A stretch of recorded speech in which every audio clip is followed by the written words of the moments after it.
말씀은 스데반은 그 미랄이었습니다 라는 말씀이었습니다. 지난주일 말씀을 통해 우리도 스데반처럼 예수님이 말씀하신 그 미랄이 되자고 했습니다. 북한 선교, 강주 도심의 구원의 통로, 그리고 하나님의 교육으로 세워져가는 다음 세대를 위해 우리 예수님께서 말씀하신 그 미랄이 되자고 했습니다.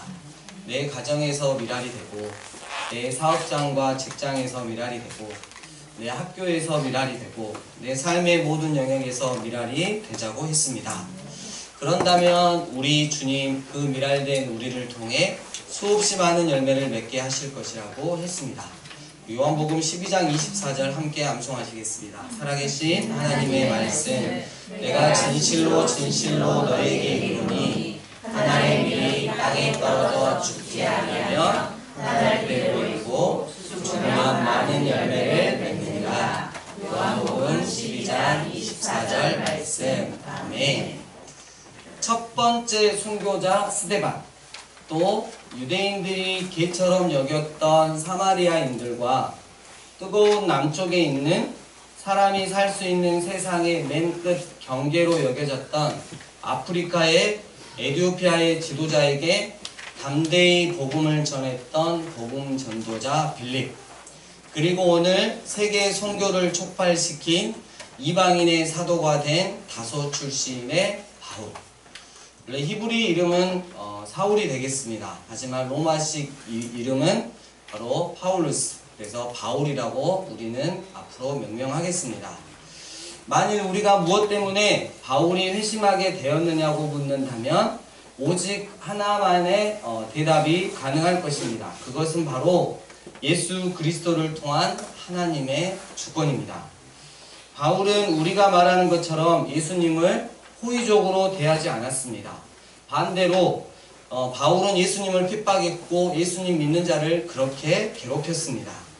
바울을 호의적으로 대하고 그의 생애에 간섭하신 분은 오히려 예수님이셨습니다.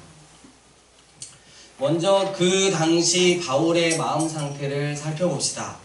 사도행전의 저자인 누가는 이미 3번에 걸쳐 그를 언급한 바 있는데, 매번 그는 예수님과 그분의 교회를 모질게 대적하는 자로 나타납니다.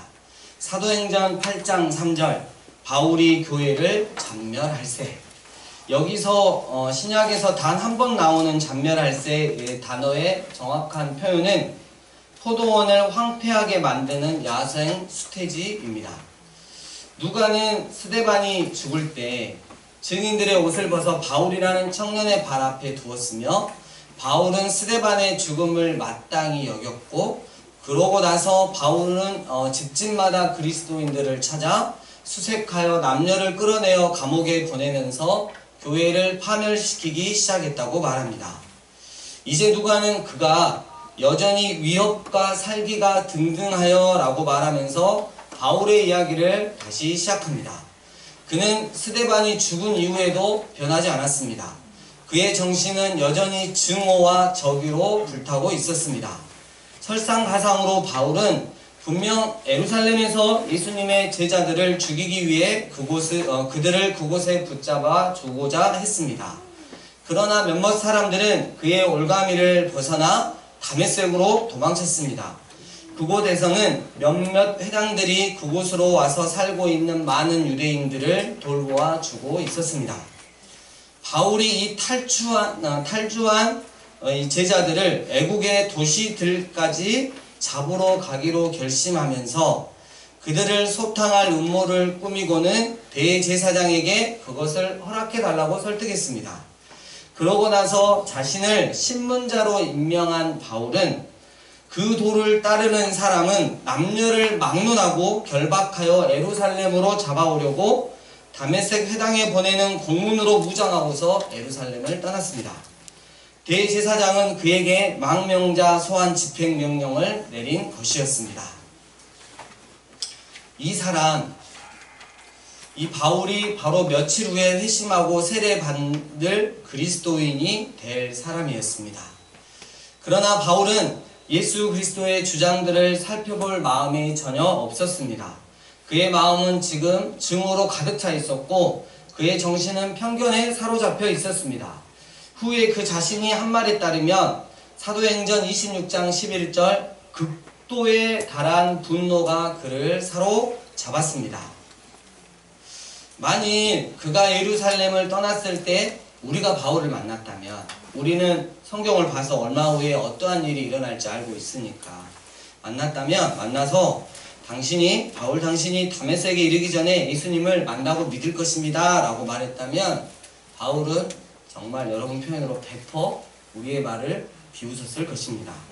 그러나 실제로 그렇게 되었다는 것. 그는 하나님의 주권적 은혜를 계산해 놓고 있지 않았던 것입니다. 바울과 그의 호위병들은 이제 막 약 240km에 걸친 여행을 끝마치려는 참이었습니다.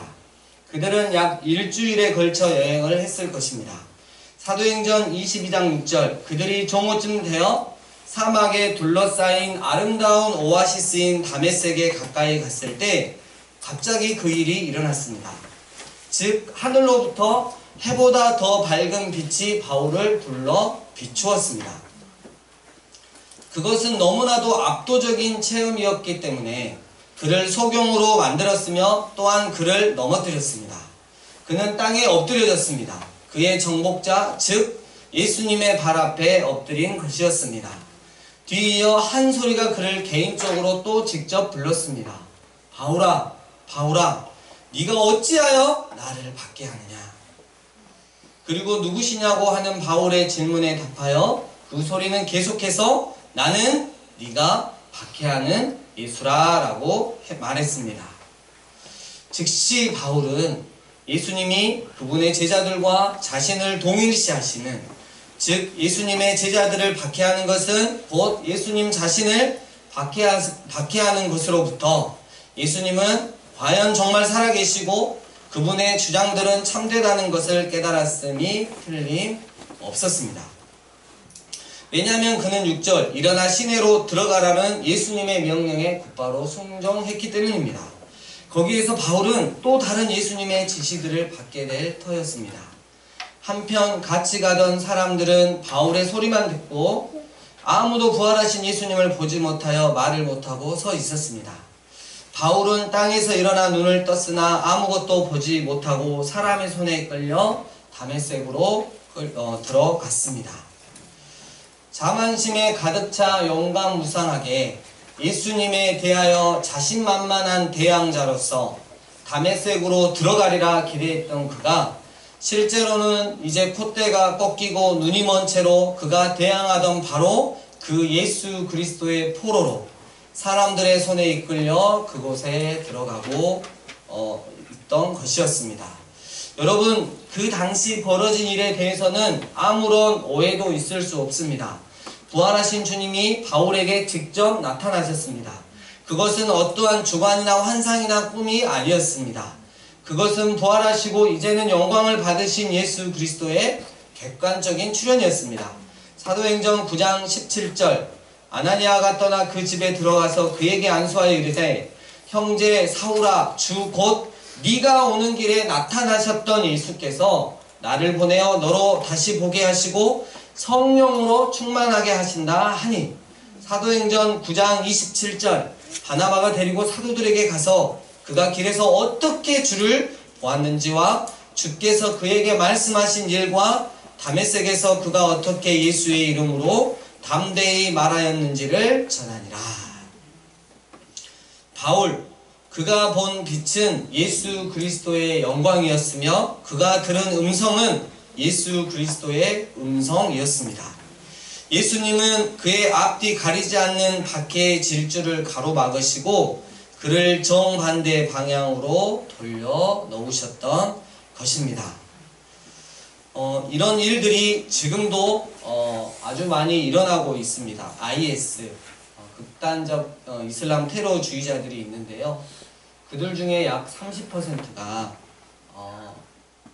그들이 말하면 꿈이지만 예수님께서 그들의 꿈 가운데 나타나셔서 흰 옷 입은 예수님께서 나타나셔서 네가 어찌하여 나를 박해하느냐, 네가 어찌하여 나를 핍박하느냐, 바울과 같은 동일한 그런 것들을 보고 실제적으로 IS에서 나와서 예수님께로 회심하는 그런 사건들이 굉장히 많이 일어나고 있습니다. 우리는 바울의 회심은 하나님의 주권적 은혜에 의한 것임을 알았는데요. 이쯤에서 제가 여러분에게 말씀드리고 싶은 것은 그 하나님의 주권적인 은혜는 도련한 것, 즉 사전 준비가 전혀 없었다는 의미도 아니었고 강제적인 것, 즉 바울이 아무런 반응도 할 필요가 없었다는 의미에서도 아니라는 점입니다. 바울의 회심은 많은 사람들이 그렇게 말하듯이 도련한 회심, 급작스러운 회심이 아니었습니다. 갑자기 하늘에서 환한 빛이 그에게 두루 비치었고 한 소리가 그에게 들렸습니다. 그러나 결코 이때가 예수님이 처음으로 바울에게 간섭하신 때가 아니었다는 것입니다. 사도행전 26장 14절 바울이 자기 이야기, 자기 복음을 나눌 때 이렇게 이야기합니다. 바울아 바울아 네가 어찌하여 나를 박해하느냐, 가시체를 뒷발질하기가 내게 고생이니라. 이렇게 봐요. 이미 예수님께서 계속해서 바울의 삶에 관여했는데 바울은 계속해서 뒷발질을 쳤다는 거죠. 이 표현은 그 당시 흔한 속담이었습니다. 예수님은 바울을 팔팔하고 고집센 젊은 황소로, 그리고 자신을 가시돋친 채찍으로 그 소를 길들이는 농부에 비유하십니다. 그것이 의미하는 바는 예수님은 막대기로 찌르고 쑤시면서 바울을 추격하고 계시며 그가 저항하는 것은 고통스럽고 힘들고 심지어 쓸데없는 일이라는 것이었습니다. 그렇다면 예수님이 그를 찔렀고 바울이 뒷발질했던 이 가시돋친 채찍이란 무엇이었을까요? 먼저 가시돋친 한 가지 채찍은 분명 바울 그의 의심들이었을 것입니다. 그의 머리로는 의식적으로는 자신의 백성들로부터 거부당하고 하나님의 저주 아래 십자가에서 죽으신 예수님을 거부하고 하나님을 모독하는 자로 여겼습니다. 그러나 무의식적으로는 예수님을 마음에서 몰아낼 수가 없었던 것입니다. 바울은 예수님을 과연 본 적이 있을까요? 신학자 도널드 코간은 이렇게 쓰고 있습니다. 저는 이 도널드 코간이라는 분을 잘 알고 있지만 늘 말씀드린 대로 이분은 저를 모릅니다. 이렇게 쓰여져 있습니다. 무조건 그 가능성을 부인하는 사람들이 있습니다. 하지만 나는 그런 사람들 속에 끼일 수가 없습니다. 왜냐하면 예수님과 바울은 서로 나이가 매우 비슷한 동년배였을 것임이 확실하기 때문입니다. 그렇기 때문에 그들은 아마도 둘 다 같은 시기에 예루살렘과 성전을 방문했을 가능성도 있으며, 그런 경우 갈릴리에서 온 예수님과 다소에서 온 좀 더 젊은 바리새인인 바울이 서로 눈을 마주치며 예수님께서 가르치셨던 복음을 들었을 수도 있지 않았을까요? 실제로 그랬을 가능성이 매우 높았을 것입니다. 설령 그들이 서로 만나지 않았다 하더라도 바울은 예수님이 죽은 자 가운데서 살아나셨으며 사람들에게 나타나셨다는 많은 증인들로부터 나온 끊임없는 풍문과 함께 예수님의 가르침과 기적, 성품과 주장들에 대한 소문을 분명히 들었을 것입니다. 또 하나의 가시돋친 채찍은 바로 스데반이었을 것입니다. 그것은 풍문이 아니었습니다. 왜냐하면 이 바울은 스데반이 재판받고 처형당하는 자리에 있었기 때문입니다. 그는 스데반의 얼굴이 천사의 얼굴처럼 빛나는 것과 그가 돌에 맞아 죽어가는 동안 보인 용기 있는 무저항을 자기 눈으로 보았습니다. 그는 또한 스데반이 의회 앞에서 행한 웅변적인 설교를 통해 보여주었던 지혜와 더불어 그를 처형한 사람들을 용서해 달라는 그의 기도, 그리고 예수님이 하나님의 오른편에 서 계시는 것이 보인다는 엄청난 주장을 자기 귀로 들었습니다. 바울은 스데반의 이 증거를 누를 수가 없었어요. 그래서 다짜고짜 스데반을 돌로 쳐 죽였던 것입니다. 바울의 광신적인 이 박해, 바울의 광신적인 박해가 점차 커지고 있다. 이것은 바로 바울의 내적 불안감을 드러낸 현상입니다. 바울의 꺼림칙한 마음, 그의 통제할 수 없는 마음, 그러나 결코 참 복음이신 예수님을 인정하지 않으려고 했던 바울, 바울은 예수님의 가시돋친 채찍에 격렬하게 뒷발질을 하고 있었고, 그렇게 하는 것은 그를 점점 더 고통스럽게 만들었습니다. 그렇기 때문에 다메섹 도상에서의 그의 회심은 예수님이 바울을 오랫동안 추격해 왔던 과정 중에 절정, 즉 클라이막스에 이른 것이라고 볼 수 있겠습니다. 마침내 자기위에 가득 찬 바리새인 중에 바리새인인 바울의 뻣뻣한 마음에 고개가 숙여졌습니다. 젊고 거친 황소가 그의 주인에게 길들여졌던 것입니다. 바울에게 임한 하나님의 은혜는 갑작스러운 것이 아니었습니다. 또한 강제적인 것도 아니었습니다. 즉 그에게 나타나시고 말씀하신 예수님은 그를 억지로 밀어붙이지 않으셨습니다. 그분은 그를 겸손하게 하셔서 땅에 엎드러지도록 하셨지만 그의 인격을 침해하시지는 않으셨습니다. 예수님은 바울을 로봇으로 전락시키지도 않으셨고 그가 일종의 체면적 상태에서 어떤 행동을 하도록 억지로 시키지도 않으셨습니다. 반대로 예수님은 그에게 네가 왜 나를 박해하느냐 라는 스스로 알아서 그 답을 찾아내는 질문을 하셨습니다. 그렇게 질문하심으로써 예수님은 바울이 행하고 있는 일의 어리석음과 악함을 결국 제 정신으로 깨닫게 하셨습니다. 오직 바울의 이성과 양심에 호소하였던 것입니다. 이에 바울은 5절 주여 누구십니까? 22장 10절 주님 이제 제가 무엇을 하리이까? 라고 말함으로써 자신의 반응이 언어를 빼앗겨 대답할 수 없을 정도로 부활하신 예수님의 환상과 목소리에 압도된 것이 아니라 자기 스스로 양심적으로 그리고 전인격적으로 반응했던 것입니다. 그러고 나서 예수님은 그에게 일어나 시내로 들어가라. 그러면 내가 그 다음에 할 일을 일러 주겠다라고 말씀하셨습니다. 그 다음 이야기는 다음 주에 계속하겠습니다. 말씀을 정리합니다. 스데반을 당신의 미랄로 받으셨던 주님, 이제 창세 전부터 그리스도 예수 안에서 당신의 기쁘신 뜻대로 택하시고 예정하셨던 수없이 많은 열매를 맺게 하기 위해 움직이시기 시작하셨습니다. 그리고 그 스데반의 미랄의 열매이자 세계 선교를 위한 또 하나의 미랄을 찾으셨으니 곧 다섯 사람 바울이었습니다. 바울의 회심, 이것은 전적으로 하나님의 일하심을 통한 은혜요, 하나님 당신의 절대 주권이었습니다. 예수님은 늘 바울에 대해서 호의적이셨지만 이와 반대로 바울은 예수님에 대해 늘 적대적이었으며 또한 예수님을 핍박했더랬습니다. 바울은 포도원을 황폐하게 만드는 야생 숫돼지처럼 주님의 교회를 진멸하였습니다.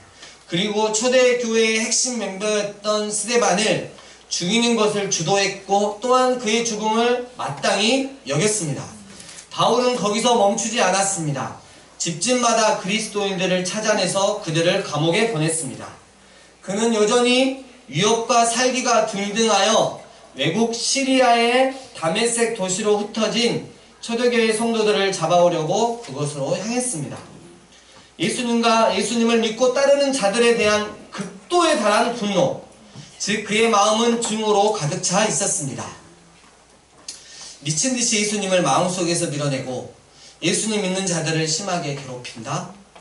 그 자는 바울이 그랬던 것처럼 어쩌면 그의 마음은 이미 예수님으로 인해 스데반 같은 그리스도인들로 인해 심하게 요동치고 있음을, 그래서 예수님 직접적으로 찾아오시면 언제라도 무릎 꿇고 예수님의 뜻을 받들 수 있는 사람일 것입니다.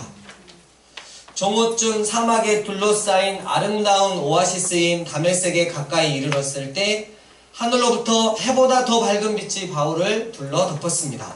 바울은 엎드려졌습니다. 부활하신 예수님 앞에 말입니다. 바울아, 바울아, 네가 어찌하여 나를 핍박하느냐? 주여 누구십니까? 나는 네가 핍박하는 예수니라. 바울은 곧바로 초대교회 성도들이 전한 예수님에 대한 모든 것들이 참되다는 것을, 그리고 성도들로 이루어진 교회는 곧 예수님 자신이었다는 것을 깨달았습니다. 바울의 운명을 바꿀 순간이 오고야 말았던 것입니다. 바울은 이미 마음의 준비라도 한 듯 예수님의 명령에 순종하였습니다. 자신만만하게 예수님과 그의 사람들을 핍박했던 그가 이제는 예수님의 포로가 되고 말았던 것입니다. 바울은 그동안 가시체를 뒷발질하며 살아왔습니다. 팔팔하고 고집센 황소처럼 말입니다. 얼마나 바울 자신에게 고생이었겠습니까? PPT 그림 하나 잠깐 보실까요? 우리 친구들 때문에 하나 준비했어요. 예전에는 여러분 이렇게 밭을 이렇게 지금 기계지만 이렇게 소들이 갈았잖아요. 황소들이 착 가는데 뒤에 이렇게 딱 하나 들고 있죠. 끝이 뾰족한, 아주 뾰족하죠. 그래서 이 소들이 반듯하게 안 가고 옆길을 샌다거나 좀 이렇게 게을러진다 그러면 뒤에서 어떻게 해요? 훅 찌르죠. 근데 아프다고 계속 뒷발질하면 어떻게 되죠? 더 아픈 거죠. 바울의 인생이 지금까지 그랬다는 거죠. 예수님에 대한 끊임없는 의심들. 뭐? 하나님의 성전을 대신하고 율법을 완성했다고? 하나님의 아들이라고 하는 자가, 구원자라고 하는 자가 하나님의 저주를 상징하는 나무, 즉 십자가에 매달려 죽으실 수 있단 말인가? 또 스데반의 설교와 그의 결연한 행동, 죽어가면서까지도 자신을 죽인 자들을 용서해 달라고 기도하는 모습이 싫어 돌로 쳐 죽임으로 응수했다. 그 계속 커지는 바울의 거림직한 마음, 그의 통제할 수 없는 마음, 그러나 예수님만큼은 절대 인정하고 싶지 않았던 바울은 예수님의 가시돋친 채찍에 격렬하게 뒷발질하고 있었고, 그렇게 하는 것은 그를 점점 더 고통스럽게 만들 뿐이었습니다. 사랑하는 강주삶의 예배인교회 예배자 여러분,